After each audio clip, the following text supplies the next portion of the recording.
Hello everyone, my name is MG Dhongz and welcome to MG Dhongz Magic YouTube channel. So if you are new here, please subscribe and hit the notification bell so that you will be notified for my new videos every week.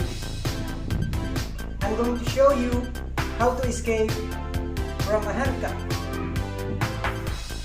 There are 3 methods on how to open a regular handcuff.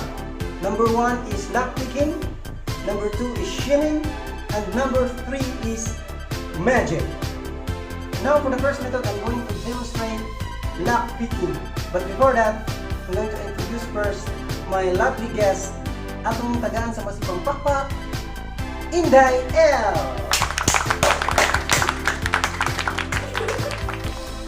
I'm going to use a hairpin to pick the lock inside the keyhole.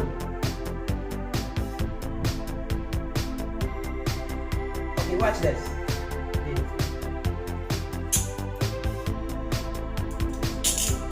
So lock cannot be opened. See?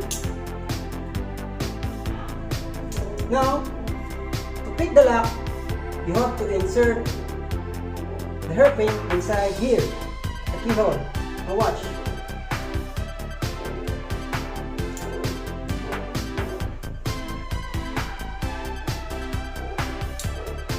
See?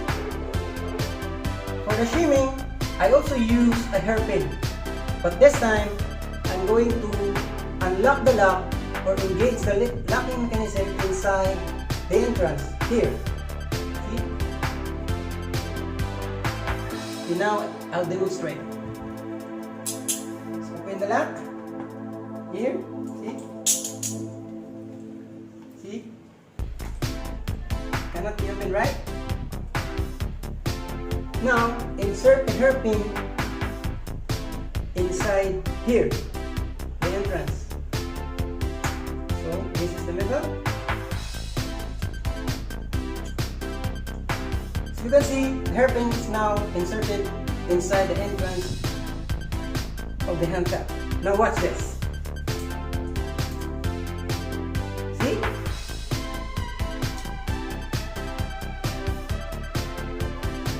It's very easy, right?